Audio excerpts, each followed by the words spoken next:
Notre invité ce matin, Laurent Berger, bonjour. Bonjour. Vous êtes secrétaire général de la CFDT, depuis le 23 mai, président de la Confédération européenne des syndicats, bravo. Merci. Vous avez été élu par vos pairs en Europe.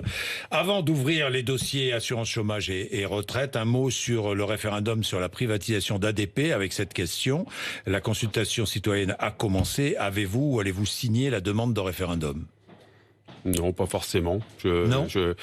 La CFDT pense que la privatisation d'ADP ne se fait pas dans de bonnes conditions et n'est pas justifiée. Après, j'ai pas encore regardé. Il paraît que le site, de toute façon, pour l'instant, est quand même très compliqué. Ça va mieux là. Ça va mieux, mais ça va mieux. Donc, non, vous ne signerez pas. Si, peut-être, je sais pas. Vous ne savez pas. Vous savez, sur la privatisation, si vous êtes contre, d'ADP, vous allez signer. Non, mais vous savez, alors, je suis sur la privatisation d'ADP. Oui. La CFDT est claire, elle est contre. Elle pense que c'est un enjeu stratégique, à la fois parce que c'est un hub extrêmement important, les aéroports parisiens, et deuxièmement, les douaniers ne seront pas privatisés. Et deuxièmement, oui, évidemment, mais deuxièmement, il y a aussi des enjeux fonciers, des enjeux d'aménagement du territoire, etc. Oui. Et donc on pense que, en termes de stratégique, c'est pas une bonne chose. Après, le référendum, c'est aussi des enjeux politiques qui quelque part nous dépassent. On voit bien que ça regroupe des gens très différents les uns des autres. Donc voilà, les militants de la CFDT, ils sont libres de le faire ou pas. Mais vous, à titre personnel, vous signerez écoutez, ou j'ai pas eu tellement je suis pas allé voir la plateforme, je suis pas allé voir, donc je verrai. Vous hésitez, quoi. Vous attendez, vous savez pas. Bon, est-ce qu'Édouard Philippe a tenu à vos yeux un discours constructif mercredi? Franchement, vous n'avez rien dit jusque-là. Vous êtes le premier syndicat de France. Édouard Philippe, il a tenu un discours où il a tenu compte des enjeux écologiques, où il a annoncé un certain nombre de sujets, et c'est un enjeu important, c'est un enjeu d'humanité. Il a annoncé des choses extrêmement importantes. Des choses importantes sur la rénovation thermique des logements, des choses importantes sur le gaspillage, sur le climat, donc sur le plastique. Mais maintenant, on attend les actes. On attend les actes. Par exemple, sur la rénovation thermique des logements, moi, j'attendais une annonce d'investissement massif.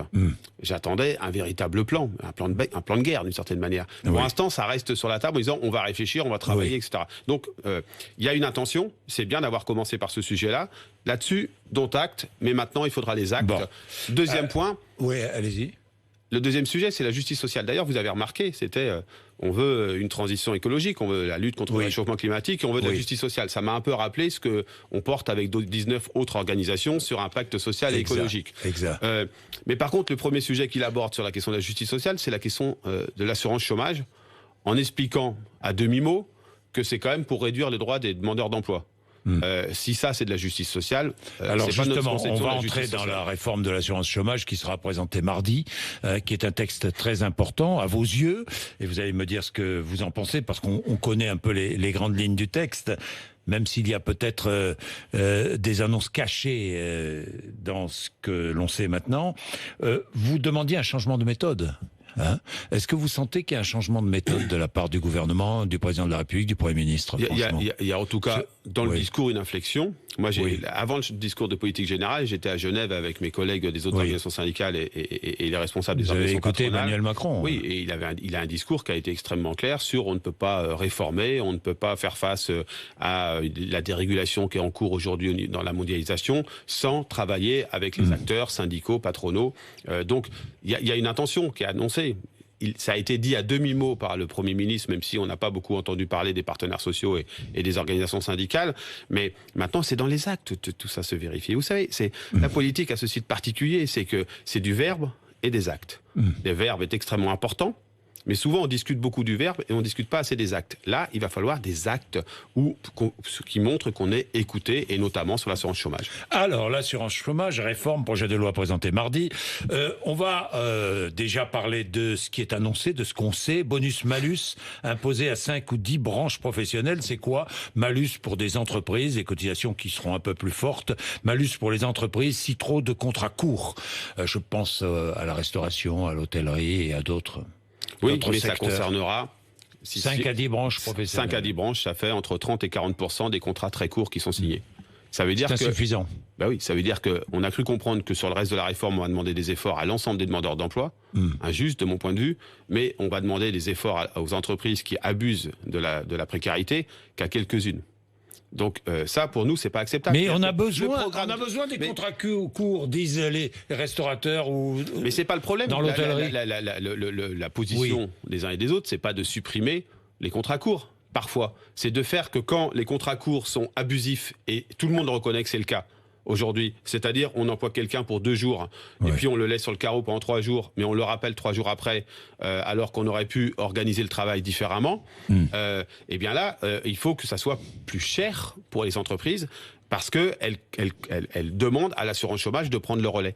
Donc c'est ça dont il est question. Nous, on n'était pas sur un système de bonus-malus au début. On était sur un système de cotisation dégressive à l'assurance chômage. C'est-à-dire les premiers jours et le premier mois du contrat, que ce soit plus cher pour l'entreprise. C'est un peu ce qui va se passer, non? Les cotisations vont augmenter quand on abusera. C'est pas ce qui va se passer pour une raison simple, c'est qu'il va y avoir que quelques secteurs de concernés. Oui. Et l'enjeu, il était que le bonus-malus dans le programme du président de la République et dans aussi ses annonces pendant le grand débat, c'était on va faire le bonus-malus. On va faire le bonus-malus pour limiter les contrats courts. Ça veut dire quoi? Le gouvernement a cédé devant le patronat? Ça veut dire que, en tout cas, tout le monde ne croyait pas au bonus-malus dans le gouvernement de la même manière. C'est une évidence et c'est une faute. Je le dis, c'est une faute de ne pas le faire sur l'ensemble. Si le gouvernement pense que c'est un bon système, ça veut dire qu'il faut qu'il le fasse sur l'ensemble des contrats courts concernés. Alors, que sait-on encore de cette réforme? Dégressivité des indemnités pour les salariés qui touchent les salaires les plus élevés. Les cadres, ou les cadres importants, les hauts cadres. Bien ou pas?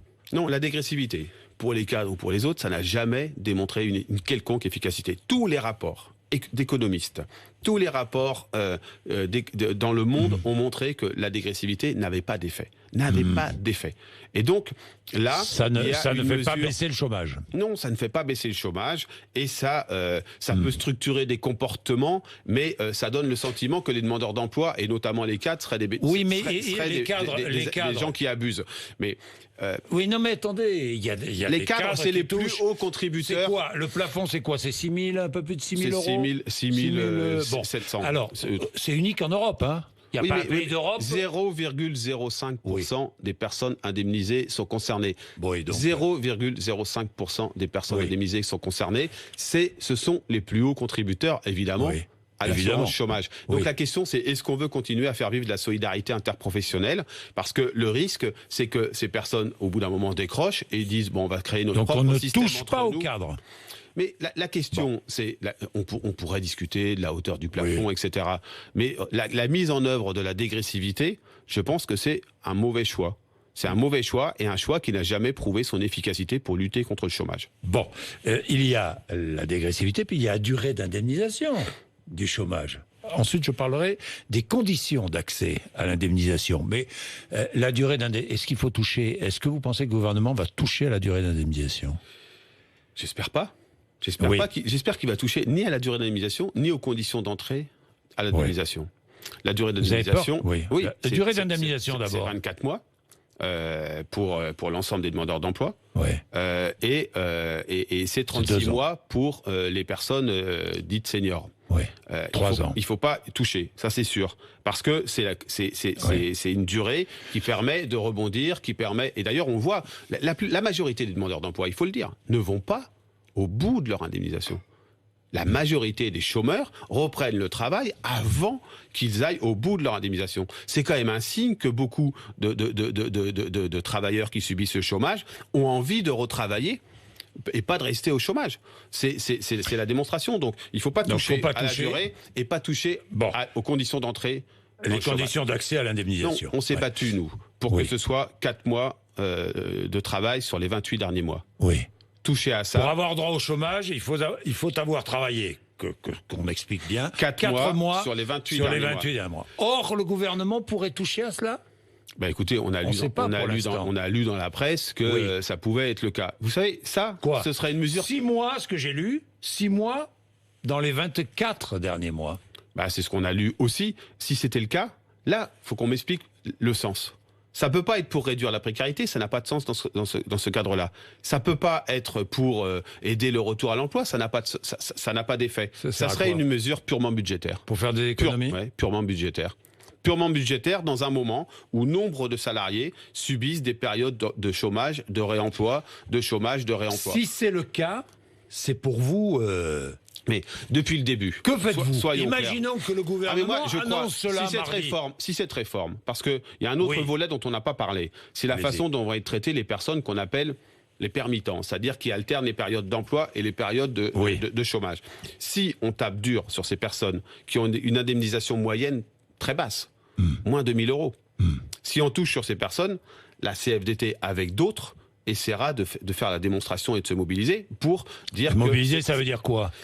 Parce que vous savez, le premier truc. Vous êtes rarement dans la rue. Non, mais mais se mobiliser, c'est pas que dans la rue. On en a déjà discuté tous les deux. Comment se mobiliser? Vous savez, de montrer à hauteur de femmes et d'hommes ce que peuvent produire des mesures de ce type. Parce que si les mesures dont on parle sont mises en place, c'est 100% de perdants dans les demandeurs d'emploi. 100% de perdants.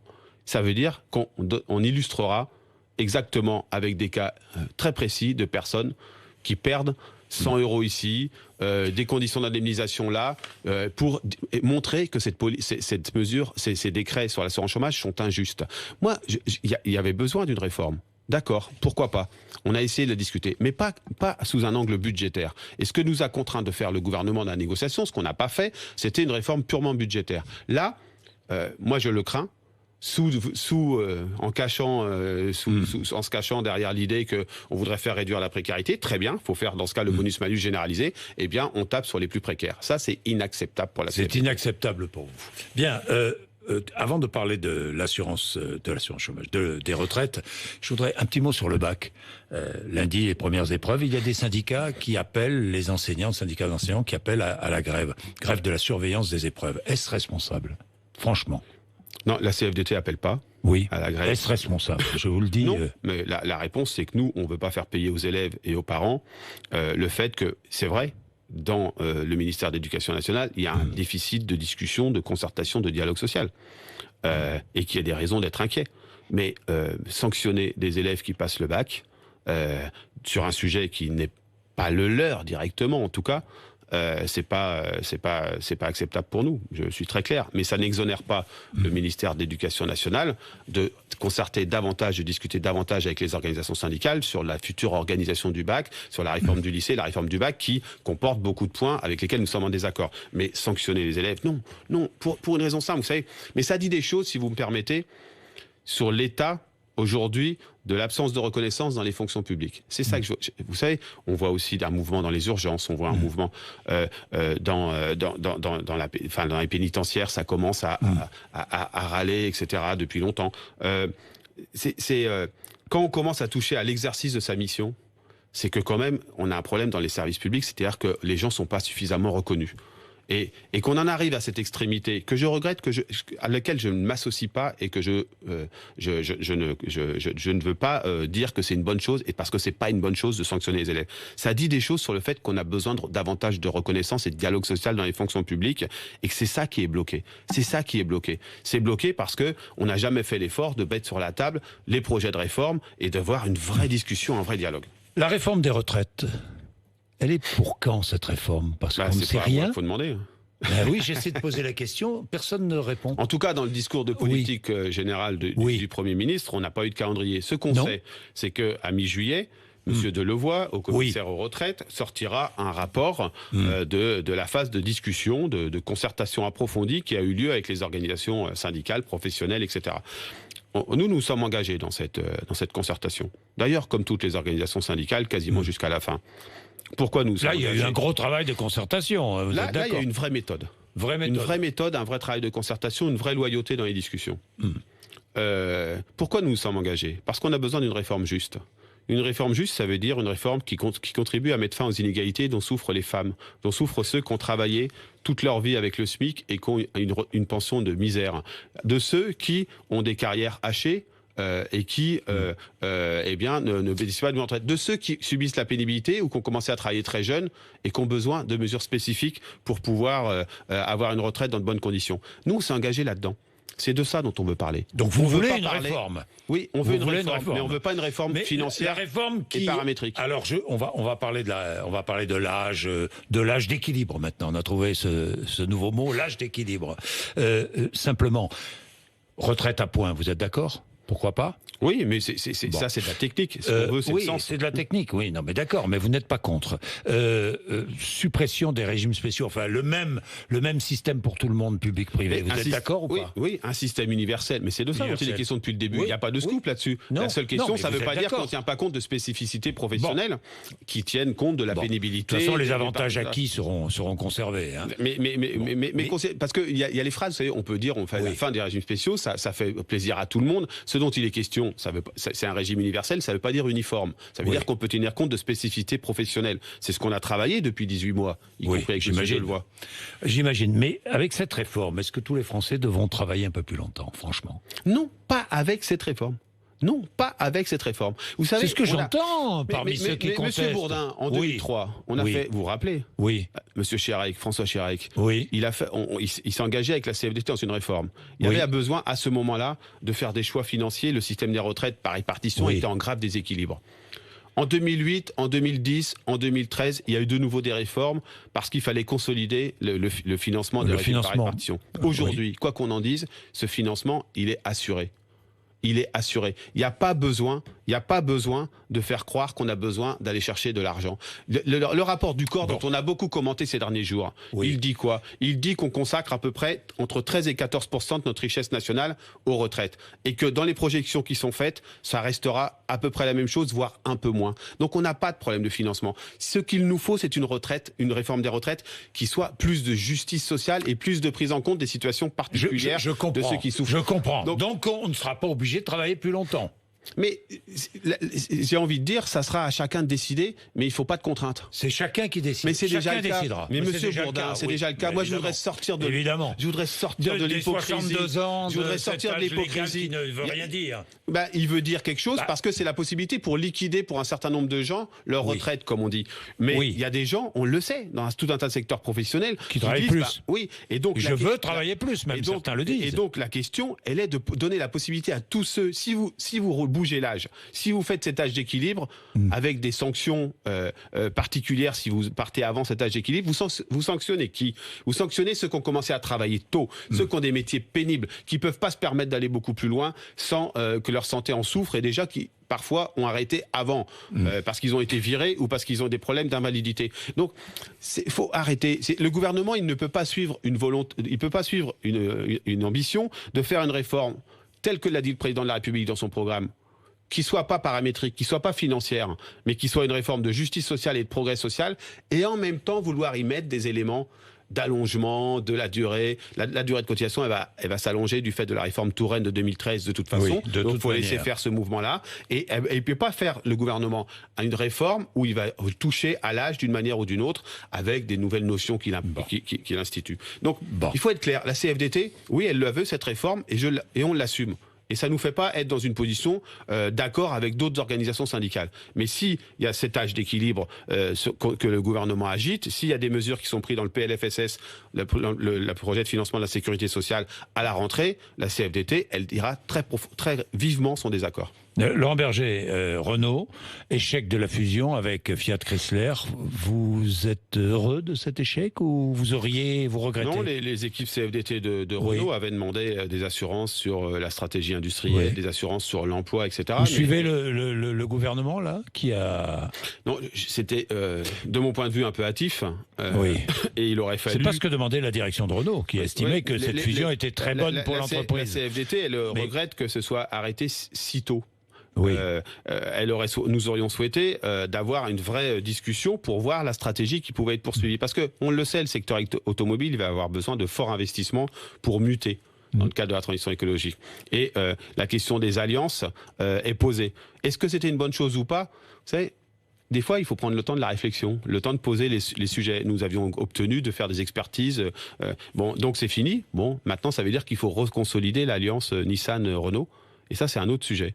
Et il va falloir sans doute se reposer la question de la façon dont l'alliance repart de plus belle, parce que là, on sent bien qu'il y a des tirages, et ce serait une catastrophe pour le coup que cette alliance cesse.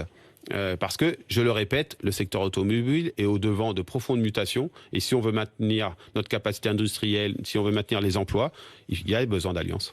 Merci Laurent Berger d'être venu nous voir ce matin, secrétaire général de la CFDT. Il est 8h53.